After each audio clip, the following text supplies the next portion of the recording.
Hello and welcome to another update video about Solana. So on the Solana chart, just want to show you a couple of ways how this can be counted to the upside. Spent the afternoon a little bit to take a look at other possible wave counts that we could use here to understand the move to the upside here currently, but it doesn't really make a difference. It would also indicate that we're now in a third wave and that we have this support area. And I think it is a very similar support level that we would get if we use the other way of counting. So at the moment, the wave count, you know that we've been tracking here this 1-2 setup. Haven't talked about anything else in the last few months. This wave 1 to the upside of the December low, which is an impulse, which is bullish, and the WXY structure to the downside, which reached our support or trend reversal area here in June. And we had the reversal out of this range. And since then, we haven't had any other larger pullbacks. So that would have been a nice pullback entry point. And then we broke through the breakout points to the upside here as well. So far without any decent pullback, but a pullback will happen for sure at some point. And by the way, we are now in a pullback zone anyway. So again, anybody who waited for a pullback earlier, there is the next one. Yeah, this is sort of the next, let's call it pullback setup that Elliott wave would allow us to put on here. But yeah, what are possible other Elliott wave counts? I mean, there's one more I can think of here. I'll just highlight it in a different color. The other count would be that this here was the wave 1.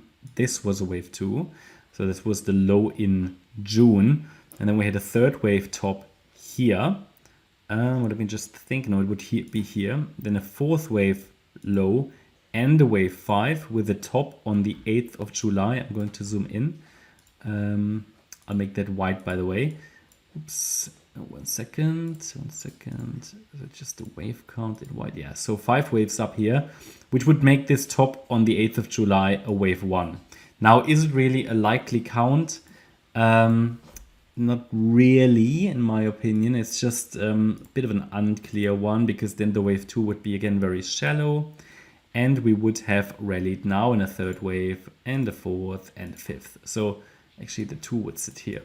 So it's a very similar count. You could say it's just basically that this 1-2 setup is in a different location, and the support area would just have a very small adjustment. Yeah, so we would move support from 25.44 all the way to basically $26.95 roughly.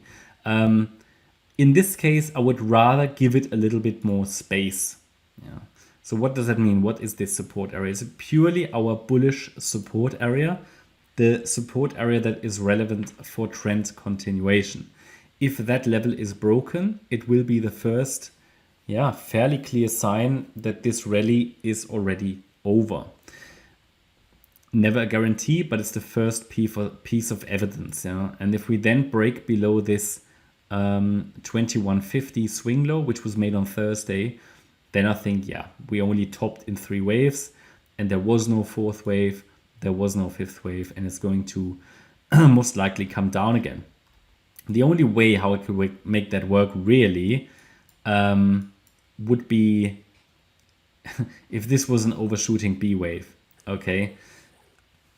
But again, this would be a bit of a forced count, and I would really only start to think about that if we have a sustained break below the 25.44 level, which is our 50% retracement. So we should then get a fifth wave. That would be part of a larger third, then a fourth and a fifth. Let's just re-establish where the third wave should finish. First of all, 1 second, where the third wave should finish. It's typically the 1.618 extension, at least. Talked about that target a few times in recent weeks. 4350. Yeah. So this is where it should get to, and it makes sense to see this 5-wave move as part directly of the third wave. At least this is how it, how we can currently see it from the proportions. Okay. If, however, after these yellow 5 waves up, we get a deep pullback instead of a shallow one, which would be needed in the white wave 4, then we probably have another 1-2 setup, but it's too early to talk about that now. So what you need to understand is the relevant support is 25.44. We are now in a support area, and price could, as long as it's holding that, rally to our target. Yeah? So again, minimum target 43.50. There is structural resistance along the way. There will be some resistance at $39, previous swing highs. But if this really is a third wave in the making, then the 1.618 extension should be reached easily. Yeah? Let's talk about the micro level. So if I go to the 1 hour chart, we zoom in a little bit, and maybe we go even to a 30-minute chart, then you can see that we're currently working here on a correction. It's a corrective wave structure at the moment in a wave 4. Yeah, so we would have the third wave here. We could be coming down in a fourth wave now. Doesn't make so much sense to try to establish a micro count here, but typically they do take longer than you would initially think, especially after such a move like yesterday. But let's see. I mean, what we're looking for is an ABC structure. So at the moment it looks like a 3-wave move down. Maybe if we get 5 waves, then that could be the A wave, then a B up and a C wave down. But in corrections, you need to be aware that they can change quickly. The wave count can change. Wouldn't even rule out that this was already the A wave, here the B. We're now coming down in a C wave. So, you know, this could also develop as a triangle. It's way too early to say that. I think what we can say is that, well, we've established the relevant support levels here, $25.44, $27.08, and $29.10.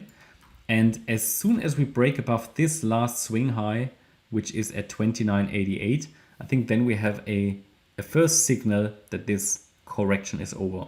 What you need to understand, if we don't hold 25.44, then this structure might start to break down. At the moment, it's not doing anything unusual, but then the structure might break down. Yeah. So these are the support levels that we need to be watching for. Similarly, like down here, we never made a new low. Yeah, we never took out the previous swing low. So the trend is going. Also now, the uptrend can carry on as long as we hold the relevant Fibonacci supports. Yeah, so also resistance on the upside is clear. The breakout point should be clear. And yeah, so hopefully you liked the update. If you did, please hit the like button, leave a comment and subscribe. And if you really like the content, then please check out the channel membership. Thanks a lot for watching. Bye-bye.